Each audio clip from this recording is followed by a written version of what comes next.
Salut, aujourd'hui nous allons continuer notre parcours concernant les atomes et les molécules.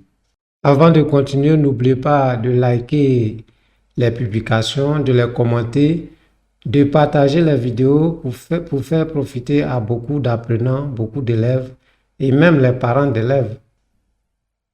Vous devez être capable à la fin de cette partie d'écrire la formule d'une molécule connaissant ses constituants, de définir un corpus simple, de définir un corpus composé, de définir un mélange.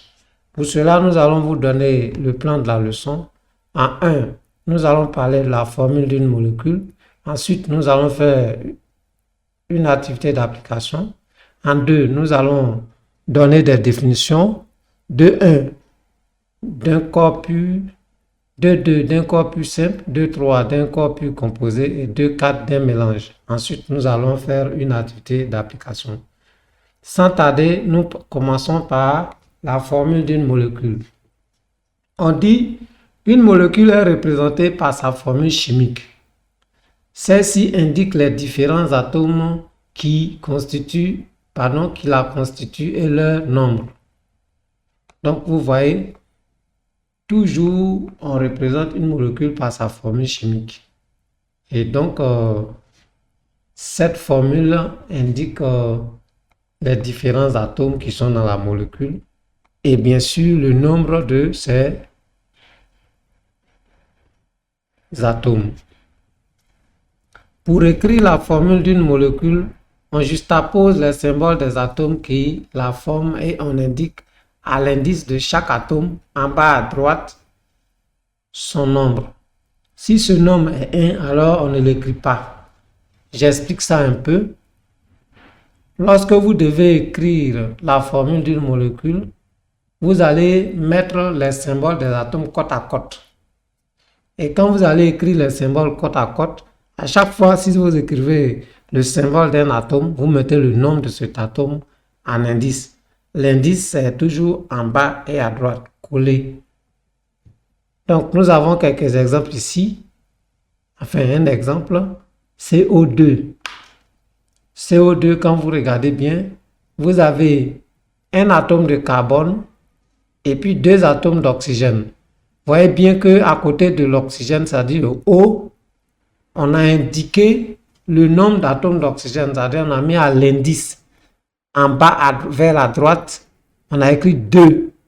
Ce 2-là veut dire que l'oxygène est répété 2 fois dans la molécule.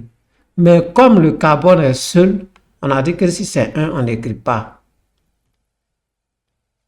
Bien, on a fini avec l'écriture de la formule. On passe maintenant à la lecture du nom de la molécule. On dit pour lire le nom de la molécule, l'atome qui apparaît en deuxième est nommé en premier, en précisant le nom des atomes par des préfixes mono, di, tri et ainsi de suite. J'explique. Lorsque vous voulez lire le nom d'une molécule, vous allez faire, lorsque vous avez d'abord la formule de la molécule, il y a plusieurs atomes, c'est-à-dire il y a peut-être 2 atomes et vous allez voir que le nom de la molécule sera donné comme suit. On va commencer à dire le nom du deuxième atome d'abord et puis on va terminer par le nom du premier atome. En général, c'est comme ça. Donc, exemple, on a ici 2 exemples. Quand on regarde cette molécule, nous avons sa formule qui est écrite ici. On dit c'est CO2. CO2. Alors, on dit on commence par lire le nom du deuxième atome. Le deuxième atome ici, c'est l'oxygène O. Et il y en a 2. Donc, ça veut dire que nous aurons di déjà. Et puis, oxygène, dioxyde. Enfin, vous avez le carbone qui est le premier atome, dioxyde de carbone. Vous voyez, c'est dioxyde de soufre. Le deuxième atome est toujours l'oxygène et il y en a 2.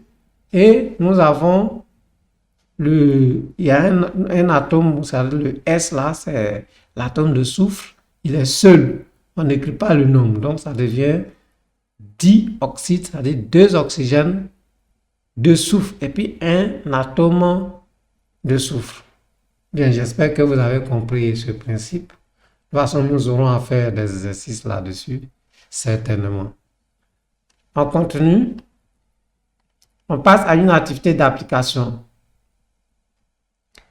L'aspirine ou acide acétylsalicylique est un solide blanc utilisé en médecine pour soulager les douleurs et faire baisser les fièvres. La molécule d'aspirine a pour formule C9H8O4. Cette information est lue par ton petit frère sur Internet. Il te demande de lui dire de quoi est composé ce médicament qui est utilisé régulièrement. Donc, et nous avons des indications de 1. Définir une molécule. On a déjà vu ça dans la première vidéo. Donc, on écrit 1. Une molécule, on a dit. Bon, attendez, je vais écrire avec un peu de couleur quand même pour que ce soit facilement lisible. Ma couleur préférée, c'est toujours le bleu. Le bleu, ce bleu-là. Donc, on a une molécule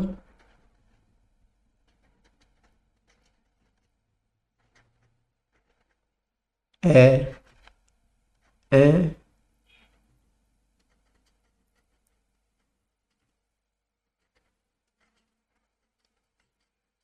assemblage d'atomes fortement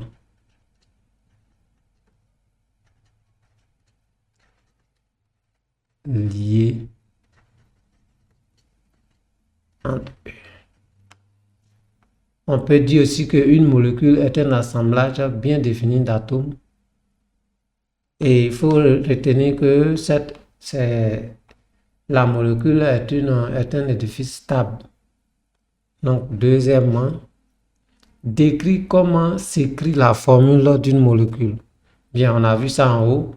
On dit pour écrire la formule d'une molécule, il faut juxtaposer les symboles des atomes qui la constituent.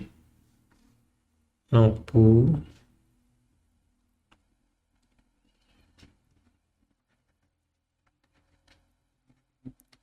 écrire la formule d'une molécule, on juxtapose les symboles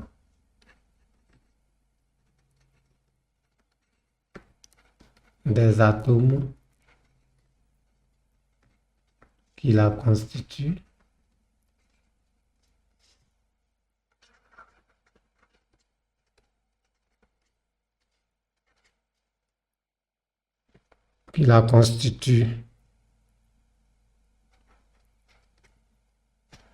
Bon, si vous voulez, vous pouvez vous arrêter là. Et puis ensuite, ou bien vous continuez. On indique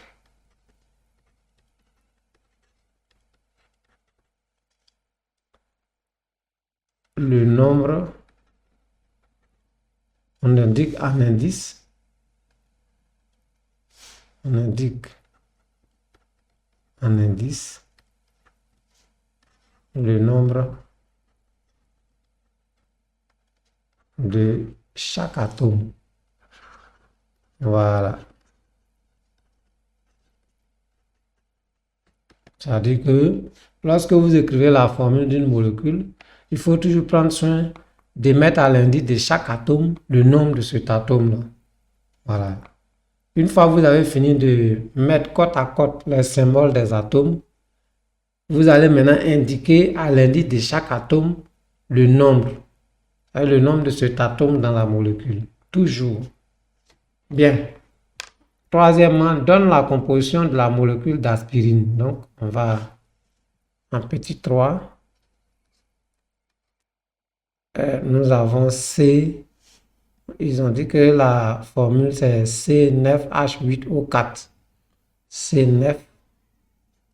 Voilà, j'ai écrit C, j'ai mis 9, ça veut dire que j'ai écrit 9 en indice. H8, H et puis C là, c'est même taille. Et puis O, et puis H et puis C, c'est même taille, O4.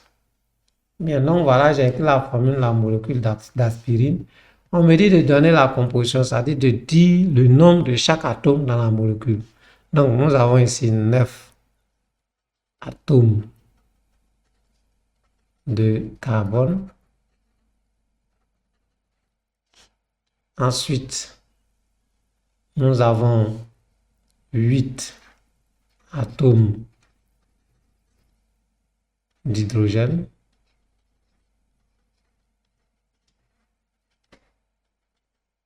Et enfin, nous avons 4 atomes d'oxygène. Voilà un peu, on a fini avec cette activité, ce qui nous amène à la deuxième partie de la leçon, c'est-à-dire les définitions. Donc, définition, bien sûr, il y a S, il y en a plusieurs. On va compléter. Définition. De 1. Corps pur. Un corps pur est constitué de molécules identiques. Exemple, nous avons l'eau H2O, dioxyde de carbone CO2, dioxyde de soufre SO2, méthane CH4, dioxygène O2, d'hydrogène H2. Corps pur simple. Un corps pur simple est un corps dont les molécules sont constituées d'atomes identiques. Donc on regarde, on dit les atomes sont identiques. Ça veut dire que le groupe que nous venons de citer en exemple en haut, nous voyons qu'il y a des molécules qui ont des atomes identiques. Quand je prends par exemple le dioxygène et puis le dihydrogène, bon, en haut, il n'y a pas le diazote. Effectivement, dans ces molécules, par exemple, le dioxygène, je n'ai que l'oxygène, les atomes d'oxygène. Dans le dihydrogène, je n'ai que les atomes d'hydrogène. Dans le diazote, je n'ai que les atomes d'azote. Donc, on dit que ce sont des corps purs simples.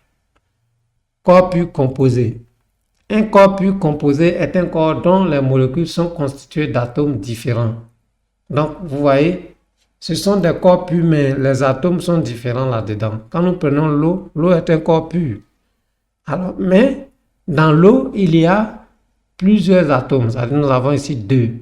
Nous avons l'atome d'hydrogène et nous avons l'atome d'oxygène. 2 atomes d'hydrogène, 1 atome d'oxygène. Le dioxyde de carbone. Vous voyez ici, c'est un corps pur, mais seulement qu'on a plusieurs atomes là-dedans. On a ici 2 atomes, 2 types d'atomes. L'atome de carbone, il y en a un seul. L'atome d'oxygène, il y en a 2. Le dioxyde de soufre. Nous avons aussi 2 atomes, 2 types d'atomes. L'atome de soufre, il y a un seul, le S. L'oxygène O, il y en a 2. Ça veut dire qu'il y a 2 atomes d'oxygène. Nous avons le méthane qui est aussi un corps pur composé, CH4. Ça veut dire que nous avons un seul atome de carbone et 4 atomes d'hydrogène.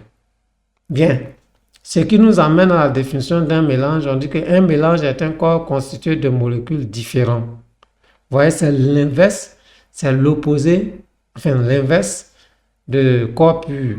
On dit que les corps purs sont des corps constitués de molécules identiques, alors que les mélanges sont des corps constitués de molécules différentes. Donc, dans un mélange, on peut avoir plusieurs molécules. Vous pouvez mélanger de l'eau avec d'autres corps. Par exemple, il y a des corps plus simples que vous pouvez mélanger à l'eau. Cela va nous amener à des activités d'application sur toute la leçon. Écrit dans la case correspondante la lettre V pour toute proposition vraie ou la lettre F pour toute proposition fausse. Bien sûr, ces exercices vont prendre en compte aussi les choses que nous avons vues dans la leçon, dans la vidéo 1. Dans la vidéo numéro 1, on a vu des choses qui seront concernées dans cette activité d'application. Donc, on dit un corps plus simple est constitué d'atomes identiques. Oui, on l'a dit. L'atome est une entité visible à l'œil nu? Non. Et qu'est-ce que j'ai fait? On devait mettre vrai, faux. Corps pur, là, ça c'est vrai. Ici, c'est faux. Ensuite, un corps pur est constitué de molécules différentes. C'est faux. La molécule est un assemblage d'atomes. C'est vrai. Le diamètre d'un atome est de l'ordre du nanomètre. Oui, on n'en a pas parlé dans la leçon, mais voilà, c'est pourquoi les activités sont aussi importantes. Ici, c'est un complément de cours. Le diamètre d'un atome est exprimé dans une unité qu'on appelle le nanomètre. Un nanomètre, c'est 0,801 mètres. C'est-à-dire il y a 9 chiffres après la virgule. Complète le tableau ci-dessous avec les symboles des atomes. Bien. Donc, nous avons l'hydrogène. On a vu que le symbole de l'atome d'hydrogène, c'est grand H. Le chlore, on a dit que c'est grand C suivi de petit l. Le cuivre, c'est grand C suivi de petit u. Le carbone, on a dit que c'est grand C. Le fer, on a dit que c'est grand F suivi de petit e. Le fluor, c'est grand F. L'azote, c'est grand N. Bien, donc voilà. Et ce sont des noms que vous devez retenir. En général, quand vous regardez ces noms-là, les noms des atomes avec leurs symboles, les symboles, vous devez les retenir. Mais il y a des astuces. Ça ne répond pas à tous les coups. Quand vous regardez hydrogène, son symbole c'est H, c'est-à-dire la première lettre. Chlore, son symbole c'est C et L, c'est-à-dire que les deux lettres sont dans cuivre, son symbole c'est C et U. Carbone, le symbole c'est la première lettre. Fer, attention, c'est F et puis E, c'est-à-dire deux lettres. Fluor, c'est F, mais azote, attention, c'est N. Alors, il faut faire attention. Donc, la règle qui dit que le symbole, c'est la lettre du départ, non, non, non, ça ne marche pas. Quand vous regardez pour l'azote, ce n'est pas le cas. Complète le tableau ci-dessous avec les noms des atomes. Ils ont donné C. On a dit que c'est le carbone. N, on a dit que c'est azote. O, c'est oxygène. F, E, c'est fer.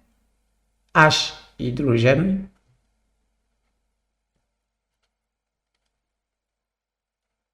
Al, c'est l'aluminium. Aluminium.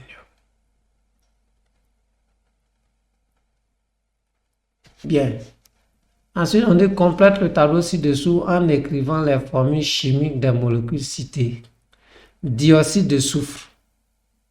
On vous a dit que le nom commence par le symbole du deuxième atome. Donc, quand on dit dioxyde, ça dit qu'il y a deux oxygènes, mais c'est le deuxième atome et de soufre. L'eau, bon, on connaît. Pour l'eau, c'est H2O. Dihydrogène, c'est-à-dire on a deux. Quand on dit di, il y en a deux. Et puis c'est hydrogène. Dioxyde de carbone. On commence par le deuxième atome. On dit il y en a deux. Dioxyde de carbone, le deuxième c'est C. Diazote, c'est le même élément, c'est le même atome, mais il y en a deux fois. Dioxygène, c'est la même chose. Nous avons O et puis deux fois. Bien. On a fini avec cet exercice, on passe au suivant. On dit faire correspondre le nom de chaque entité chimique dans le diagramme A à sa formule chimique dans le diagramme B. Monoxyde de carbone. On dit que le nom commence par, le nom du deuxième atome est au début, monoxyde. Mono, ça veut dire un. Oxyde, ça veut dire un seul oxygène de carbone. On regarde quelle est la formule où il y a un seul atome d'oxygène et un atome de carbone. Nous avons, c'est ici. On relit, je vais prendre une autre couleur. Celle-là. Donc, monoxyde de carbone, c'est ici. Ensuite, trioxyde de soufre. Trioxyde, ça veut dire qu'il y a 3 oxygènes et puis il y a le soufre. Et oxygène est à la fin, soufre est au départ. Donc, regarde où il y a oxygène 3 à la fin, c'est ici. Donc, on relie.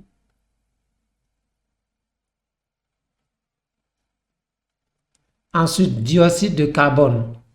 Dioxyde, on dit c'est le nom du deuxième atome qu'on dit en premier. Si on dit di, ça veut dire 2. Oxyde, ça veut dire 2 oxygènes. Donc, il y a 2 oxygènes à la fin. Et puis, au départ, il y a un seul atome de carbone. On va regarder, donc ça fait CO2. Voilà, on a ça là. Dioxyde de carbone. On relie encore. Bien. Trioxygène. Il y a 3 et puis c'est oxygène. Trioxygène. Voilà ça en haut. On a 3 atomes d'oxygène en haut là-bas. Soufre. Effectivement, nous l'avons, c'est un seul élément. Il est là, c'est S. Oxyde de fer. Comme on n'a pas dit le nom, ni mono, ni di, ni tri. Donc, oxyde de fer, ça veut dire qu'il y a l'oxygène et il y a le fer. Donc, oxyde de fer, on relie. Voilà, donc on a fini ce exercice-là. Bien, je vous remercie. Cela met fin à cette vidéo et bonne compréhension à vous.